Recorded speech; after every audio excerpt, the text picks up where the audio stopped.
Okay, let's unpack this stack of sources then. We've got quite a collection here. Recent articles, reports, all from around, what, June 2nd, June 3rd, 2025? That's right. Gives us a really fresh snapshot. Yeah, and looking through them, well, it's not a simple picture, is it? We're seeing headlines about, market pressure, but then right next to them, reports of big money flowing in. Exactly. It's a really diverse set of inputs we're looking at. You've got reports on market dips, liquidations. You mentioned the pressure. Hmm. There's also mention of global political factors, and then data on pretty significant fund movements. Right.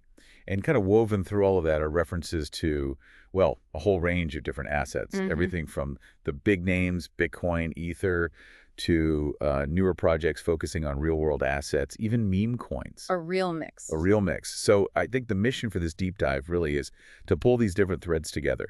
Let's find the crucial nuggets, the key takeaways, and figure out what this specific mix of signals means for you listening in, trying to understand the market right now.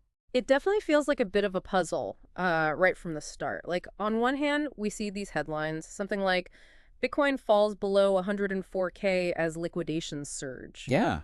That sounds like fear, right? Selling. What does a dip below a big round number like 104K, especially when paired with surging liquidations, what does that really tell us about the mood? Well, the surge in liquidations, that's Mm. that's a key indicator when prices fall like that. Think of liquidations essentially as forced selling. Okay. It happens when traders are using borrowed funds, leverage, Hmm. right? And the price moves against them too far. It hits a point, triggers an automatic close of their trade. Right, wipes them out. Exactly. So when you see liquidations surge alongside a price drop, it typically signifies that a lot of those leveraged bets on higher prices, are being wiped out. Hmm. And that amplifies the downward move. It often indicates, well, significant selling pressure and definitely volatility in the market. And adding maybe another layer to that pressure, I saw one source mentions China issuing some kind of warning amid U.S. tensions, and it links that potentially to impacting crypto markets, crypto assets. How do these big global political things end up possibly influencing, the price of Bitcoin or other crypto? Yeah, it's a good question. Macroeconomic factors, geopolitical events, they can definitely cast a pretty long shadow, even over assets like crypto, which, some people see as separate from traditional finance. Hmm. Tensions between major economies, U.S. and China being prime examples, Mm. they can create this broad market uncertainty.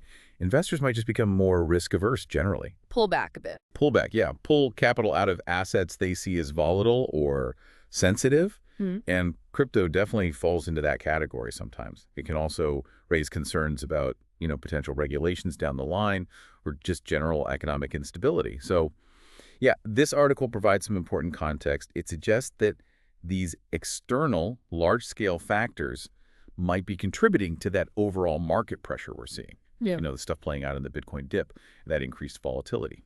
Okay, so we have this picture emerging. Market pressure, Bitcoin dipping, leveraged traders getting squeezed out, potential geopolitical headwinds maybe stirring things up.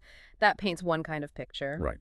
A bit gloomy, maybe? Yeah, exactly. But then, like right next to those articles in our stack here is this.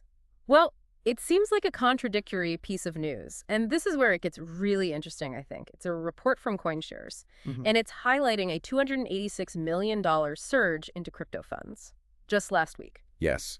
That CoinShares data, it really stands in stark contrast to that liquidation picture we were just talking about. A Yeah, $286 million inflow. it's a lot of money. It's a significant amount.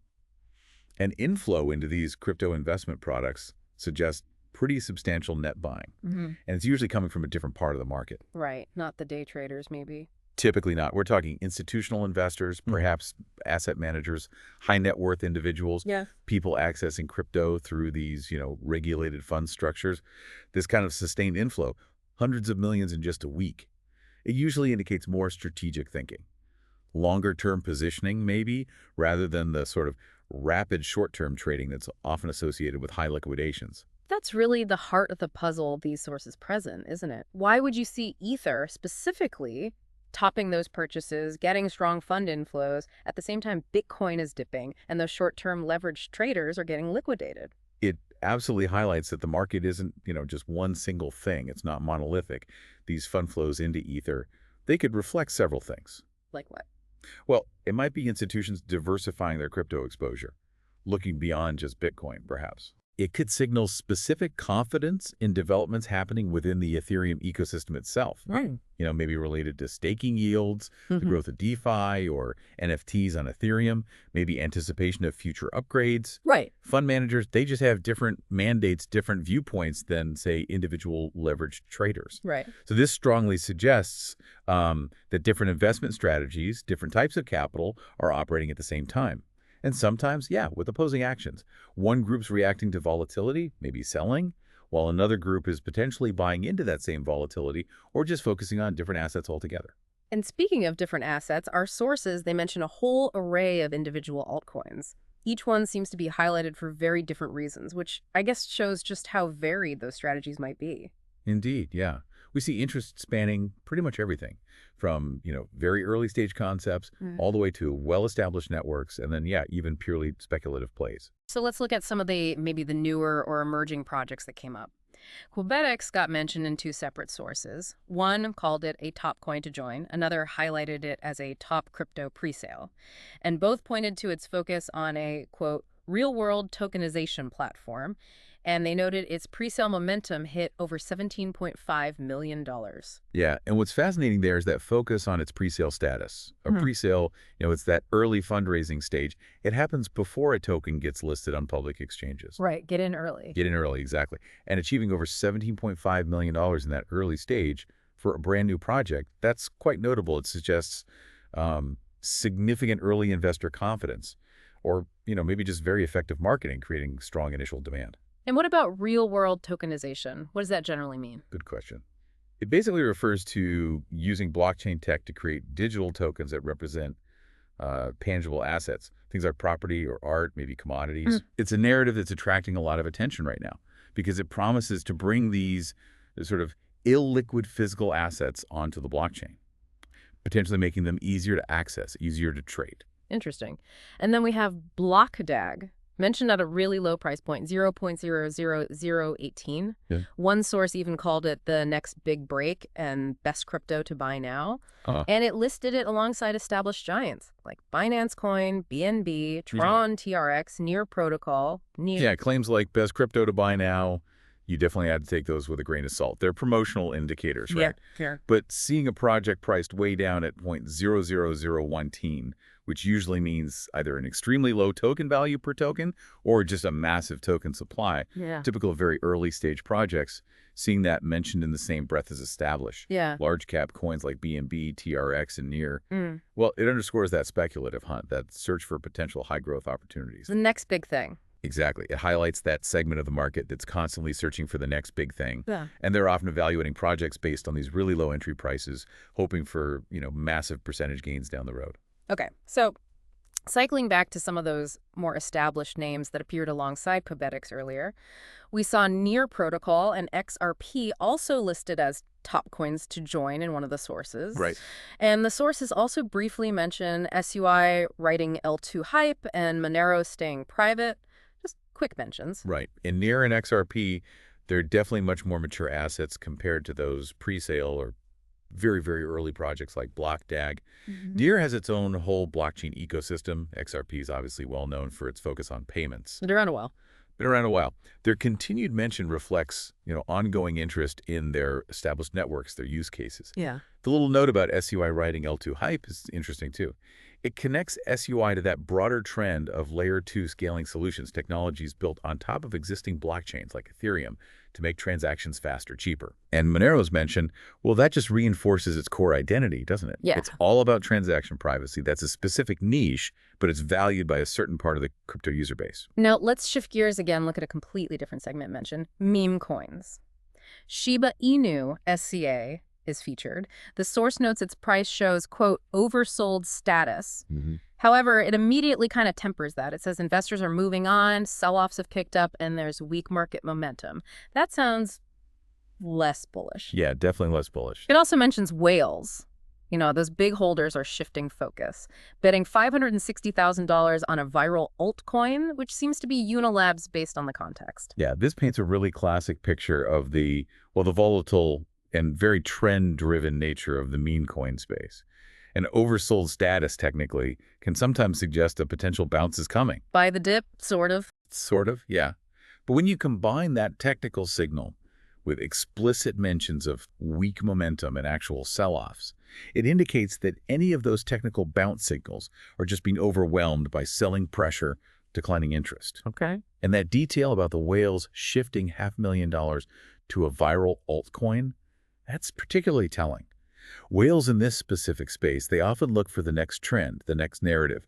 They'll rapidly move capital from one speculative play to another when the momentum starts to fade. It shows that intense focus on just chasing hype, chasing potential viral pumps in this segment.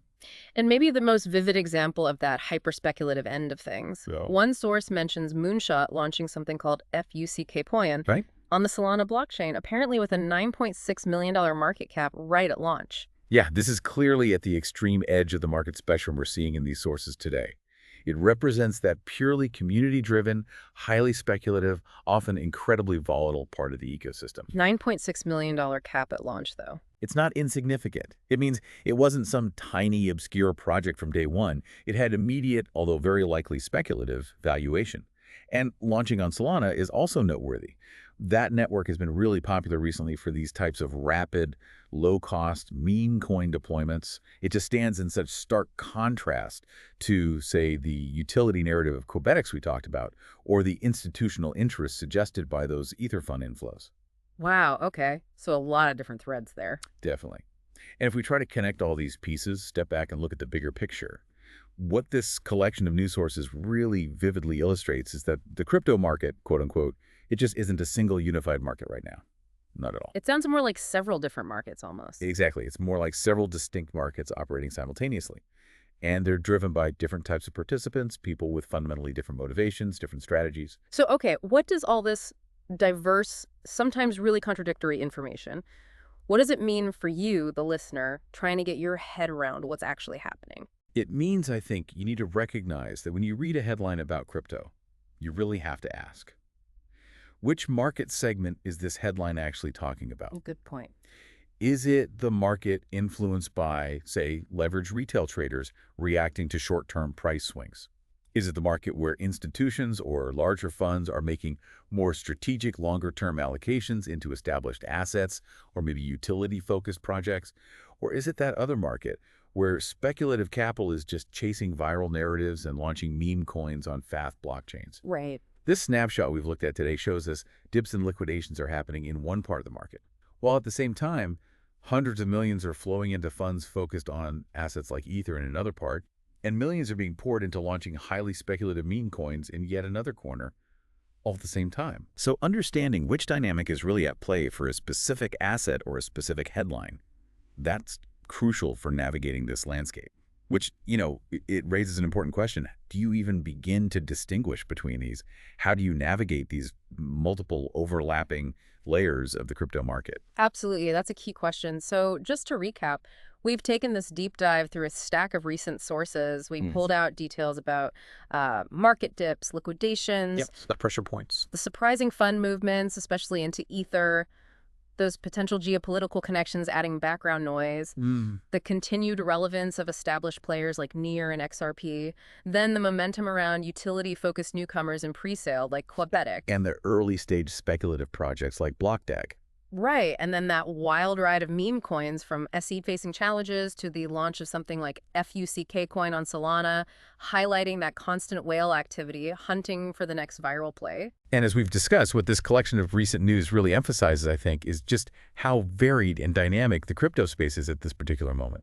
So maybe a final thought for you, the listener, based on all this. Thinking about the fact that these sources showed significant institutional money flowing into Ether and almost simultaneously a $9.6 million market cap meme coin launching on Solana.